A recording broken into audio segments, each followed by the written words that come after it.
Welcome to video lesson number 18. Today's lesson is on the order of operations. For today's lesson, of course, you need your TOC you were given in class. You will need a pencil or a pen to take notes. It is going to be very important that you have some sort of color, like a highlighter or a colored pencil, to be able to mark your steps as you go through your problems. And this is part of the non-calculator section, so don't use your calculators. So let's get started. So on your paper, you see these ginormous letters, GEMDAS. So we used to call it in elementary school PEMDAS, but because you're in a middle school and the problems are going to get more complicated, we are going to change it slightly to, instead of PEMDAS, because the P standard for parentheses, now we're going to call it grouping symbols, because your grouping symbols may not always just be parentheses, so we don't want to mislead you by calling it PEMDAS when really technically it can be any sort of grouping symbols. And what I mean is it could be parentheses is what you know, it could be brackets, could be braces, or it could be absolute value bars. And there's one more that we're going to talk about later, and that is the division bar. So all of those are considered grouping symbols, and that means that you're going to solve whatever is in those first. And then from there, we move on to our exponents, but now exponents will also include square roots, and of course then we move on to multiplying and dividing, whichever comes first from left to right. So make sure you know this. Students miss this all the time because they think because we say multiply first that you always multiply first, but you don't. It's whatever comes first in the problem from left to right. And then addition and subtraction, same thing, whichever comes first in the problem, left to right. So be careful on those two because that's where some students get mixed up. Pause the video if you need more time to write all this down. Oh, just another quick note, write on your paper that the order of operations will also include integers. So where in the past it's just been positive whole numbers, now it's going to start including positive and negative whole numbers, and then there may be some decimals and some fractions mixed in. So as we move on, it's important that as you're learning these complicated steps that you're only solving one operation per step. And if you want full credit on all of your assignments, you have to show work. And when we say work, we're going to show you exactly what we're looking at. So another thing to think about is when you are solving your problem, think of it at the end, it's going to look like a shape of pizza because at the very top it's really long, and then as you solve, you're getting rid of steps and it gets smaller and smaller and smaller until at the very end you have your answer. And we circle our answer to help so we know what our answer is, and that answer should look like a huge slice of pepperoni pizza at the bottom of your problem. All right, let's try our first example. So we're going to start by saying, do we have any grouping symbols? And we do. The grouping symbols is 3 minus 6. So that's the same as 3 plus a negative 6 if you want to go ahead and change it to addition. It's the same thing we were doing in our integer unit. So if I do that, I'm going to highlight it or put a box around it so that I know that's the step that I solved. And the reason why we do that is so that we don't get confused and we know what we need to bring down in the rest of our problem. So 3 minus 6, we know, is a negative 3. And I'm going to leave those parentheses there. That's not a grouping symbol. That's just showing that that's a negative 3. And sometimes you will see that in your problems, and it's okay to do that. Bring down everything else you haven't used, meaning everything that was not in the parentheses or not in the highlighted portion. And now we need to look. Okay, our grouping symbol's done. We don't have any exponents. So now let's look at multiply and divide. We do have a multiplication and a division. We want to start with what's on the left. Remember, we go left to right. So since multiplication comes first on the left, negative 3 times 22, we're going to do that first. Negative 3 times 22 will give me a negative 66. Then bring down everything else that you haven't used And now I have a negative 66 divided by a negative 3. And since that's still multiplying and dividing, I'm going to go ahead and do that. And I end up with a positive 22. Remember, a negative divided by a negative is a positive. This is where you might want to use your tic-tac-toe board or your fox face, integer bob, all those strategies we talked about during our integer unit. And then circle your answer at the end like a big slice of pepperoni. And if you look, remember our problem's supposed to look like a slice of pizza? And there you go. It looks like a slice of pizza. All right, let's get started on our next problem. So we're going to start with grouping symbols. Remember, our problem should look like a slice of pizza.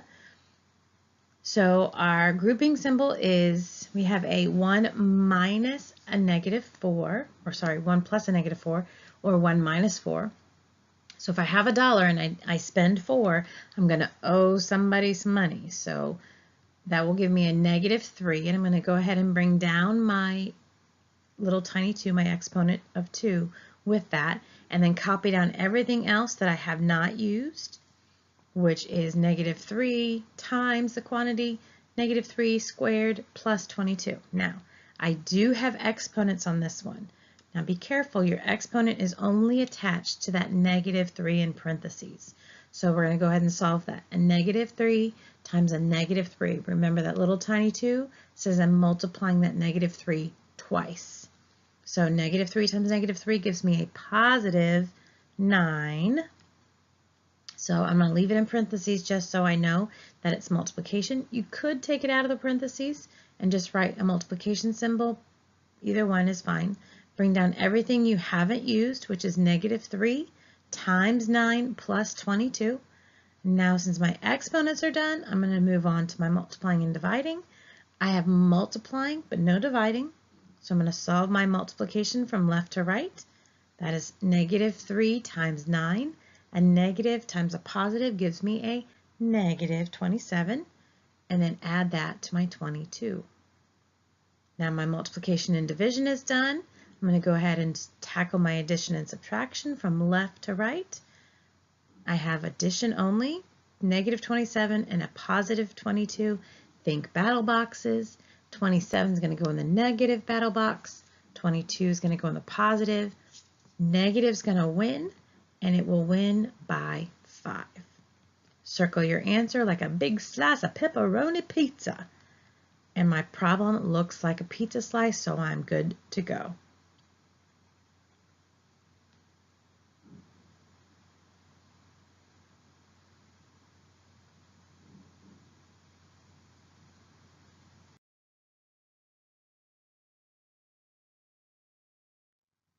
All right, flip over your paper. We're on the back.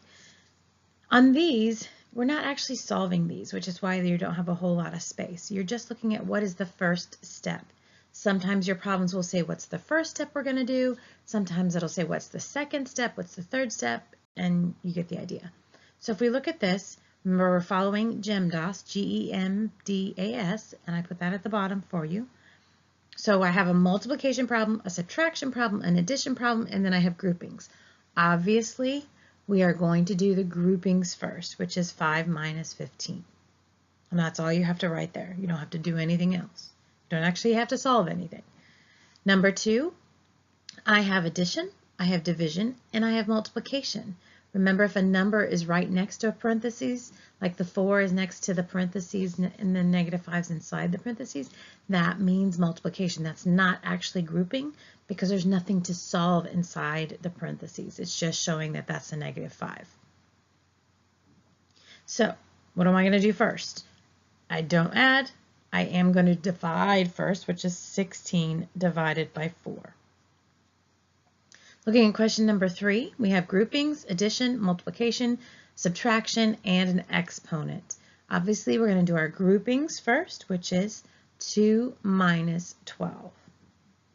You don't have to write these letters when you're solving a problem. It's just for me right now so I can show you kind of how to tackle a problem to know what you're going to be doing first. So, looking at the question number 4, we have exponents, addition, subtraction, and multiplication. obviously we're going to do our exponent first. So we're going to solve 13 to the power of 1, which means I have 113, which is just going to be 13. Okay. Question number 5, we have subtraction, division, multiplication, and subtraction. So here we don't have any groupings, we don't have any exponents, we only have multiplying and dividing and adding and subtracting. Here's where students are going to make their mistake. They assume that they have to do multiplying before dividing. Nope. You do what comes first on the left. So since division comes first before the multiplying in the problem, you're going to solve that division first. So we're going to take 3, divide it by a -3. Looking at number 6, I have subtraction. Ooh, I missed it. I have an exponent and I didn't put it on there. Sorry. Subtraction, exponent, addition, groupings, and division. I'm going to obviously do my groupings first, which is -14 times a -3. If you need a second, go ahead and pause the video and write these down. And I want you to go ahead and draw a circle around the page number, or the, sorry, not the page number, the TOC number in the top right corner. Draw a circle around the TOC 18 in the top right corner. Thank you. All right, so let's tackle our first problem. I don't have any groupings and I don't have any exponents, so I can skip those. I'm going to rewrite my problem just a little bit bigger for my personal use, and let's tackle this problem. Multiplying and dividing, remember you got to do what comes first in the problem, left to right. So since division comes first, I solve division first. 6 divided by -3 is a -2. Bring down everything else you haven't used. Now I have -2. We're going to do multiplication. -2 times 7 is a -14. Leave those parentheses there just to kind of hug that negative, and so that's a -14. Then bring down everything you haven't used. We can never have negative, so 8 minus a -14, negative becomes positive. So we need to rewrite that as 8 plus 14. 8 plus 14 is a 22. We subtract 25 and we end up with a -3. Don't forget to circle your answer like a big slice of pepperoni. My problem looks like a slice of pizza. I'm good to go. Let's solve our next one. And if at any time I'm going too fast, just pause the video and copy it down. Do I have any groupings? Yes, I do. I'm going to solve what's in the groupings first. 4 minus 9 is a -5. Then bring down everything I haven't used. I don't have any more groupings, so I'm done. Do I have any exponents? Nope. Multiply and divide, I have division first on the left, so I'm going to solve that. 8 divided by -4 is a -2.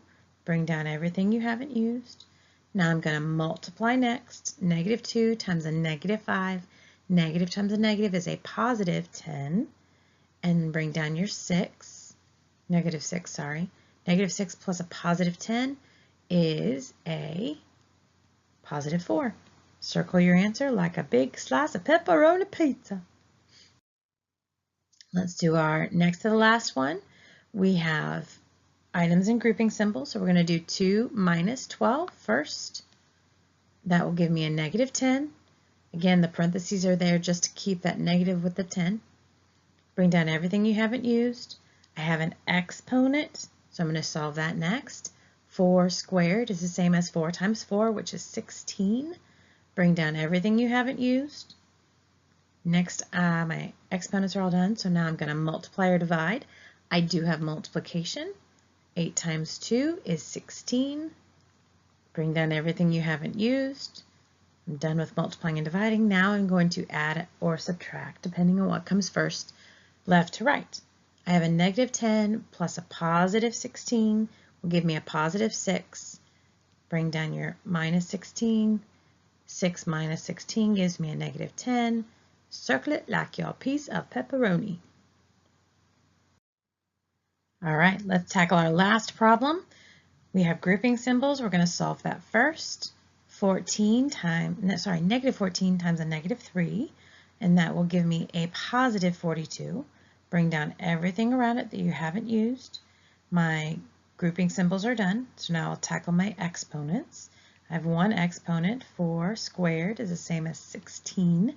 Bring down everything around it you haven't used. My exponents are all gone, so now let's tackle multiplying and dividing. I only have division. I'm going to divide 42 divided by 21. 42 divided by 21 gives me an answer of 2. Bring down everything else. I don't have any multiplying or dividing left, so that's done. And so now I just need to add or subtract from left to right. 18 minus 16 is 2. And then I bring down my plus 2 from what's left, and then I add 2 plus 2, and I get the answer of 4. Don't forget to circle your answer. All right, now we are done, and it's time for you to show what you know.